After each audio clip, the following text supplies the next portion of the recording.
You are sitting by a mineral spring. The sun has just risen. There is no salt shaker. There is no supermarket. There is only you, the earth, and a white crust of salt left on the dry ground that your tongue just touched, and something inside you sang out with relief.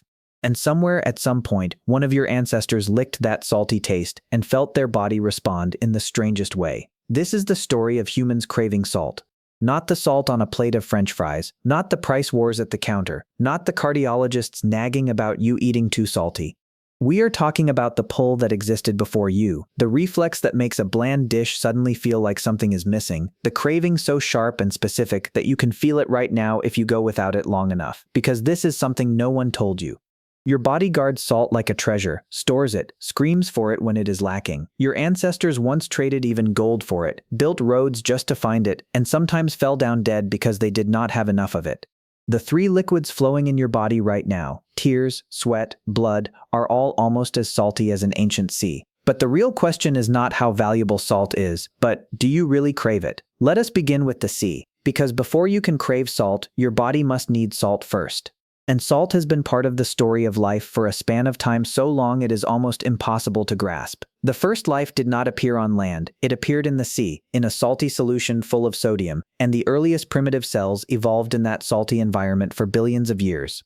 At that time there were no animals, no backbones, nothing walking on two legs. There were only tiny life forms floating in seawater, absorbing salt, depending on salt, built around salt, down to their deepest chemical layers. Then some of them began to crawl onto land, and they faced a problem the ocean had never posed, which was how to live in a place without salty water all around them. And the solution, as researchers Morris, Na, and Johnson describe, was not to abandon the sea. The solution was to bring it with them. Every creature that left the ocean secretly carried a little bit of ocean inside, a small sealed reservoir of salty water in the body, and the fluid surrounding every one of your cells right now still holds a saltiness almost identical to the ancient sea that your most distant ancestors once left. You do not really live on land in the sense you think. You are a walking bag of seawater, wrapped in skin, and no one sent you the memo about that. But this is where things get serious. The salt inside you is not something nice to have extra of. It is the condition for the entire machine to run. Sodium is your electricity. Every time a nerve fires a signal, every time a muscle fiber contracts, every heartbeat is sodium moving back and forth across cell membranes to create a tiny electrical impulse. Without it, the system simply shuts down. When the amount of sodium in the body drops too low, fluid around the cells becomes imbalanced, blood pressure falls, muscles stop contracting properly, and a completely healthy human being can die within a few days. Not a few weeks, a few days. This is not about lacking some trendy vitamin. This is the low fuel light flashing on a car driving through the desert. And because the consequences are so severe, evolution never left this to chance. Very early in animal history, the body built an entire endocrine system dedicated solely to guarding sodium, a continuous network of chemical signals that measures, retains, and conserves every bit of salt whenever supply runs low, like an obsessive quartermaster who never dares to sleep. That system is far older than humans. You inherited it intact from ancestors who had not even taken human form yet. But here is the ironic part. For more than 300,000 years, Homo sapiens lived with that salt-demanding machine running non-stop inside, yet almost had no way to actively respond to it. There were no salt mines being worked, no salt fields, no ceramic jars to store dried salt. The body screamed for sodium every day, while the outside world hid sodium in scattered and unpredictable places. For most of that time, humans did not solve the salt problem. They simply endured it, living with a simmering shortage like a background hum that never fully turned off. And that hum, that need etched into the deepest chemical layers of you, is the direct legacy from the ocean. You did not leave the sea, you learned how to carry it with you. But a quartermaster who knows the stores are about to run out is useless if no one can read his report and order more. And this is where the story shifts from fuel to command.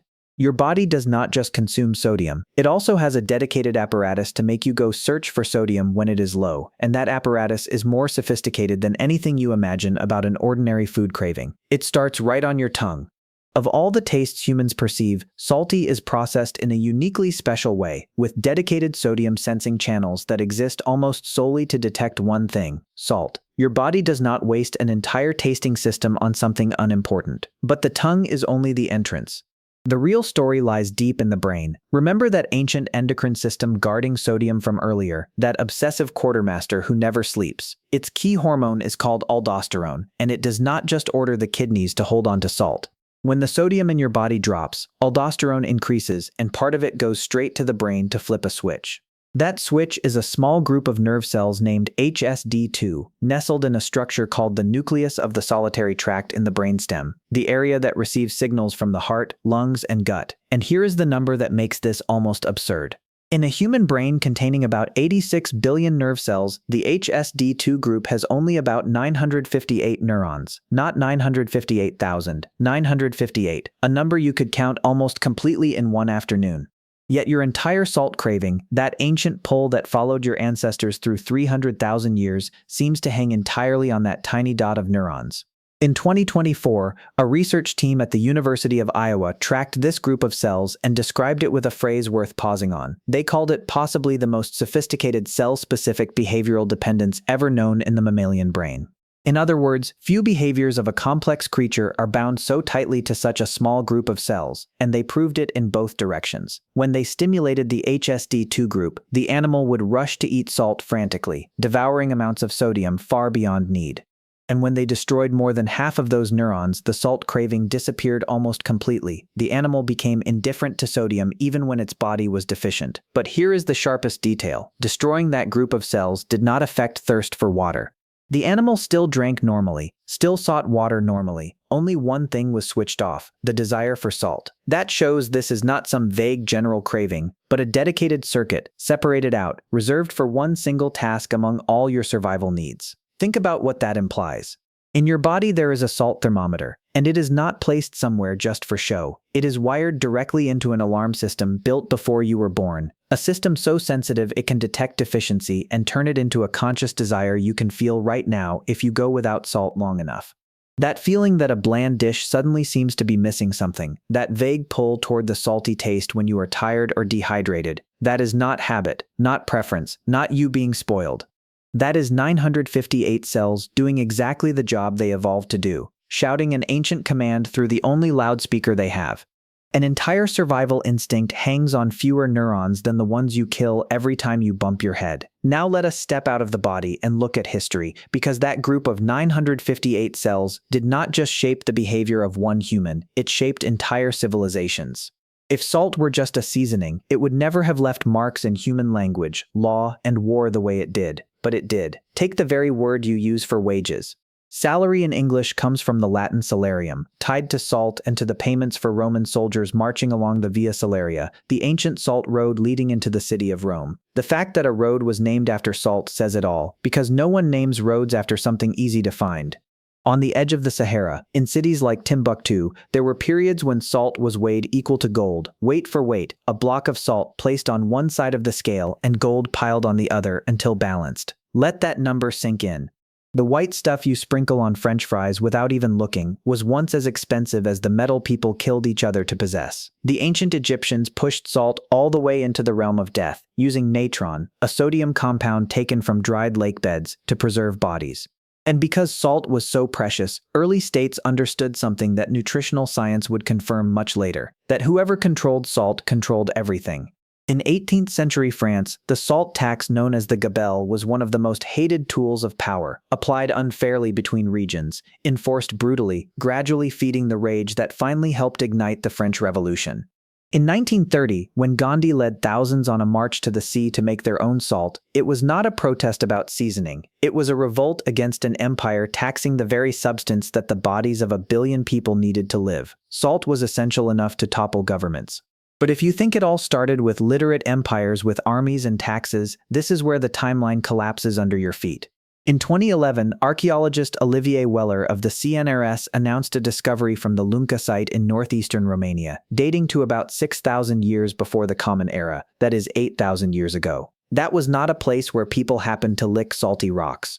That was a real salt production workshop, where people scooped water from a salty mineral spring and boiled it over fire for hours so the water evaporated and salt crystallized. The evidence lies in hundreds of broken pottery shards, cracked from thermal shock as the clay pots were fired over and over, and people kept making new pots, season after season, possibly across many generations, and that salt did not stay put. Chemical analysis of artifacts 100 kilometers from Lunca showed mineral signatures matching that very spring. Salt was moving, being carried, traded, distributed over a region so wide it could only be explained by a deliberate network. Salt was already a produced and traded commodity before writing, before bronze even, and Lunca was not alone. At the Yuncheng Salt Lake in Shanxi, China, evidence of organized salt extraction also goes back to about 6,000 years before the Common Era. On the other side of the globe, along the coast of Peru, archaeologist David Goldstein recorded salt-making facilities near the Chilca Valley around 5,000 years before the Common Era, where people built shallow clay-lined basins for seawater to evaporate. 3 continents, 3 cultures that had never known each other, arriving at the exact same conclusion in roughly the same 1,000-year window. When a behavior appears independently everywhere at once, it is usually because the environment just changed, and something had just changed. The thing that just changed was the human diet, and to see how big that change was, you have to go back to the time before anyone needed a salt workshop, the time when humans barely needed any extra salt at all. This is something that sounds so counterintuitive it almost betrays the title that brought you here. For most of the species' history, your ancestors did not crave salt in the way you are imagining, because their food already came with sodium built in. Meat has sodium, blood has sodium. Organs, especially the liver and kidneys, are loaded with sodium. Milk too. A freshly killed wild animal was a warm packet of salt, and anyone who knew how to eat the whole animal had almost no reason to go looking for more. Looking at the remaining hunter-gatherer groups today, the picture is startlingly clear. The Hadza in Tanzania, studied for many years by anthropologist Frank Marlowe of the University of Cambridge, got sodium mainly from meat and organs of their prey. A Hadza hunter who brought down an impala would often eat the liver almost immediately, while it was still warm. They added no seasoning at all, no salt shaker, no sprinkling on food, yet their bodies were not lacking sodium, simply because their food still contained the salt that processing has stripped from yours. In the Kalahari Desert, the story repeats with specific numbers. Anthropologist Richard Lee of the University of Toronto, studying the exclamation kung throughout the 1960s and 1970s, measured that they took in about 690 milligrams of sodium per day, entirely from natural food, with not a single grain of added salt. And this is the part that should make you pause. 690 milligrams is almost exactly the daily sodium level that modern cardiologists consider ideal for a healthy heart. Your ancestors hit the bullseye without even trying, because the food itself was right. Estimates of Paleolithic portions also point in the same direction, with added salt probably under 1 gram per day. That does not mean salt was never a concern. Anthropologist Timothy Johns of McGill University points out that in regions naturally poor in sodium, such as many areas in the Great Rift Valley where much of human evolution took place, sodium deficiency was a simmering background pressure, not a deadly crisis but a constant push. And humans responded not with blind instinct, but with observant intelligence. They watched where herds went, remembered places where the earth and water tasted different, and returned there. That was a learned strategy, passed down, not a gut-wrenching innate thirst. In other words, for hundreds of thousands of years, the system ran almost perfectly, the need met so quietly it was almost invisible. Then agriculture arrived, and everything broke. When humans settled down and began to live mostly on wheat, barley, millet, and rice, the sodium in their diet collapsed. Domesticated grains have almost no sodium. A meal built on grains is a meal that leaves your body chronically short of the very mineral the nervous system cannot make on its own. The craving that was always there, that salt thermometer and its 958 cells, suddenly became unbearable, not because the body changed, but because the food no longer answered it. The evidence is right in the bones. Anthropologist Mark Nathan Cohen, in his foundational 1977 work, analyzed skeletons from populations before and after agriculture and found a consistent pattern. The first farmers were less healthy than the hunter-gatherers who came before them. They were shorter, had more dental disease, showed bone signs of malnutrition. Agriculture made humans more numerous, but at least in the early stages, it made individuals weaker. And amid that weakening, salt quietly became a treasure. Salt became precious not because humans suddenly found it tastier than before. Salt became precious because agriculture turned deficiency into the default state. And once deficiency is the default, controlling salt becomes controlling survival itself. Your ancestors did not crave salt until the day they planted rice. But this is where the story takes a truly strange turn. And to see how strange, you have to look at the rest of the animal world. Because if there is one thing nature gets right, it is craving salt. Almost every large herbivore on Earth seeks sodium so reliably you could set a clock by it. In Kenya, elephants follow the darkness deep into the mineral caves of Mount Elgon, traveling up to 40 kilometers to get there, then use their tusks to pry chunks of salt-rich rock from the cave walls and eat them. No one taught them. They have done it for generations, trails worn into the earth by thousands of years of those massive feet seeking exactly one thing. In North America, deer in winter lick salt scattered on roads, risking traffic just for the salty taste their bodies demand. In the Congo Basin, gorillas deliberately seek out aquatic plants and even the soil on riverbanks, sodium-rich sources they choose selectively. None of them get it wrong. They are responding to the exact same biological signal your body also sends, that salt thermometer and the ancient group of cells you met, and in them the system runs smoothly. Low, then crave, crave, then seek, find, then live. A neat closed loop. Now look back at humans, and that neat loop begins to crack, because unlike rats, unlike deer, unlike almost every well-studied species, humans are unreliable when it comes to craving salt to save themselves. This is not speculation. Researchers like DeLuca have shown that humans, unlike animals, do not respond to sodium deficiency with a reliable salt craving, and that does not automatically turn into a learned desire after just one drop in body sodium. There are records of people dying from low blood sodium with salt right beside them, within reach, untouched, because their bodies did not shout the right command at the right time. Let that image linger a bit.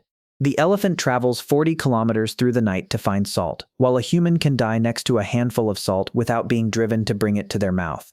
Explorer David Livingstone, who lived for many months in conditions of severe salt shortage, recorded that he himself did not crave salt. What he craved was meat and milk, things he knew would make him feel better, but the desire aimed straight at pure salt did not appear. This flips everything you thought you just understood. In animals, salt craving is a life-preserving mechanism, part of homeostasis, the system that keeps the internal environment balanced. In humans, the desire for salt is largely not about saving life, it is pleasure. You do not reach for the salt shaker because your body is flashing a red alert. You reach because salty tastes good, because a bland dish feels like it is missing something, because that taste is pleasant in a way almost unrelated to whether you are actually low on sodium. Humans, strangely enough, are the species where the bridge between lack and craving has broken, where what should have been a cold survival command has become a warm, unreliable pleasure. The elephant walks 40 kilometers to live. You reach 20 centimeters to enjoy the taste. But that faulty instinct pushed humans toward something no other species achieved, and to see it, we have to stop looking at a single body and start looking at an entire group of people. The elephant finding a salt cave solves only its own problem. Humans finding a salt deposit do something completely different. Anthropologist Sarah Blaver-Hurdy of the University of California, Davis, in her 2009 work on how humans raise children cooperatively, touches on a notable detail about how hunter-gatherer groups shared resources. Rare and high-value items, like honey, fat, and mineral-rich foods, were not shared like ordinary food. They were shared more widely, spread farther within the group. If one person found a source of salt, it did not become theirs alone. It spread out, because the survival of the whole group depended on sodium reaching everyone, not just the finder. Think about that. Before salt was anything else, it was already a social glue, something that forced humans to share with each other to survive together. The body that did not reliably demand salt for itself inadvertently forced humans to rely on one another. And that very mutual dependence is what kept our species alive, when stronger, faster ones did not. But salt did one more thing, and this is what really changed the game. When humans discovered that salt draws water out of meat and fish, they also discovered something close to magic, a way to make food stop rotting. A piece of fresh meat is a ticking clock, spoiled in just a few days. But a piece of meat well cured with salt could last for weeks, months, sometimes through an entire winter. And that shattered a rule that had governed every creature since life began, the harsh rule that you must eat what you get right now or lose it. Call it the tyranny of the immediate meal. Every animal lives under its yoke. The lion full today will still be hungry tomorrow and cannot save that meat for later. Salt was the first thing to give humans an escape. A piece of salted meat was not just food. It was a meal frozen in the future, a decision today sent to a hungry day that had not yet arrived. With salt, for the first time in the history of life, food defeated time. And once food could be kept, everything else changed. Humans no longer had to eat immediately and move constantly after prey. They could store, they could calculate, they could live through seasons when the land gave nothing, relying on the work of past seasons. The body that did not know how to reliably demand salt ended up using salt to do what no single instinct could: stretch time itself. Salt does not nourish the body in the sense that one meal nourishes you. It nourishes an entire way of life, a way of life in which humans could for the first time postpone, save, and plan beyond the hunger of the present moment. The thing that kept meat through winter was the first thing to give humans the power to postpone hunger. By now you may have concluded that human salt craving is entirely about pleasure, an empty remnant no longer connected to real need. But that is not entirely true, and this is where we must acknowledge that the rule we just built has real exceptions. That ancient circuit is not completely dead. In some people, in some situations, it still flips exactly as it evolved to. Think of a laborer working outdoors in intense heat, a miner, a farmer, a long-distance athlete, someone sweating for hours on end. Sweat is salty, and every drop carries sodium out of the body. When enough sodium is lost, the craving you thought was broken suddenly becomes sharp and real again. The body truly demands replenishment, and the salty taste at that moment is no longer pleasure but a command. For these people, the ancient system still does its job, just as it does in the elephant in the mineral cave. And there is an even more notable detail. That craving does not just turn on and off, it can learn. Studies on the psychophysiology of salt craving show a phenomenon called sensitization, meaning that experiencing just one episode of severe sodium loss can push the system to a higher sensitivity level that stays elevated almost permanently. One time the body truly hits bottom on sodium can leave a long-lasting mark, making that person crave salt more strongly for the rest of their life, long after the initial deficiency has passed. The body does not forget the time it nearly ran dry. Then there is the factor you were born with, because not every body reacts to salt the same way. Some populations, some individuals, are more physiologically sensitive to sodium. Their bodies hold and respond to salt differently. And that means the same amount of salt can be harmless to one person but a real burden to another. The ancient instinct is not uniform. It is tuned differently depending on each person's ancestors and circumstances. But this is where the story darkens, and it is the truly frightening exception. The circuit that once saved your ancestors' lives, the system honed over millions of years to pull humans toward salt when salt was rare and vital, now, in a completely reversed world, turns against you.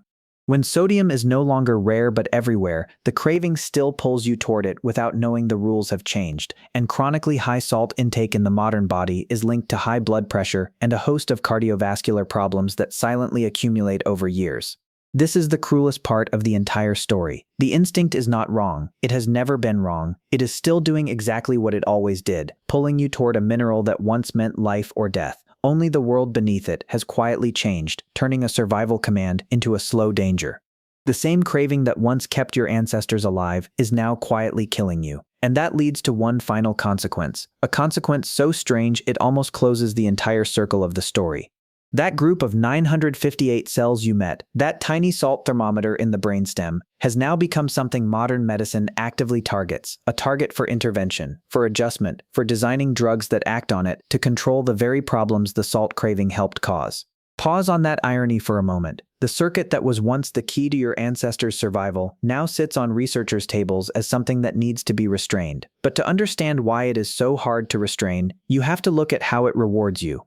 Researcher Wolfgang Löscher at the University of Veterinary Medicine Hanover has shown that sodium deficiency activates the exact reward pathways in the brain that addictive substances activate, with dopamine flooding the nucleus accumbens at the very moment you finally take in salt. That feeling of relief when you eat something salty after craving it is not a metaphor. It is real neurochemistry, the same reward system that underlies every human addiction. The brain is rewarding you for finding something it believes is rare and precious. The problem is it is no longer rare. In just about 150 years, between the 1800s and the 1900s, salt fell from the status of a treasure to one of the cheapest substances on the planet, to the point where a pound of salt is now cheaper than a cup of coffee. But your brain has not gotten the memo. Your body is still calibrated for about 690 milligrams per day, exactly the number you saw in the exclamation kung, the level a healthy heart is designed to receive. Yet the average American today takes in about 3,400 milligrams per day, nearly 5 times that amount, and almost all of it comes from food that was already salted before you even touched it. You are not sprinkling most of that salt. It is already in the food, invisible, unavoidable. And this is something without precedent in the entire history of the species. Modern humans are the first population to ever exist where the salt survival circuit almost never needs to turn on, because the body is constantly swimming in sodium. For 300,000 years, the system turned on and off with the rhythm of real scarcity. Now it almost never gets the chance to do its job. You are running extremely ancient software in an environment it was never designed to operate in, software written for a salt-hungry world, running in a world drowning in salt. The instinct is still there, you just no longer need it. So let us return to where we started, return to your own body. The next time you cry and taste the salt on your lips, when a drop of sweat runs into the corner of your mouth on a hot afternoon, when you bring a cut on your finger to your mouth and notice that warm metallic taste is also salty, remember that you are not tasting a habit, you are tasting a sea. That salty taste is not an ancient craving rising up to demand something. It is a trace of the ocean that your most distant ancestors once left, the small salty reservoir that every creature leaving the sea secretly carried with it, still sealed inside you to this very moment. And beneath it lies that survival circuit of more than 100 nerve cells, the salt thermometer you inherited from ancestors who had not yet taken human form, still there, still intact, still ready to shout its command if one day the world becomes salt-hungry again.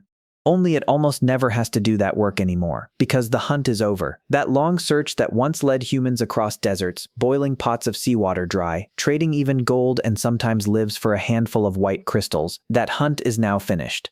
It ended not with a glorious victory, but with something even stranger, banality. The treasure an entire species pursued for 300,000 years now sits in a plastic shaker, 20 centimeters from your hand, so cheap you do not even bother to look at it. The craving remains fully intact, still pulling you toward the salty taste, just as it pulled your ancestors. Only there is nothing left to hunt. And that is the real answer to the question we asked at the beginning. Do you really crave salt? Yes, but not in the way you think. What you carry inside you is not a hunger, but a memory. The memory of an ocean and of a search that ended long ago, but no one told your body. You carry an entire ocean inside you. Then you sprinkle more salt on it. If you have watched all the way to here, then you are exactly the kind of person this channel exists for. People who want to understand the gap between the world your body was built to live in and the world you are actually living in. Hit subscribe to join us as we continue tracing those ancient instincts still quietly operating inside you, one story every week.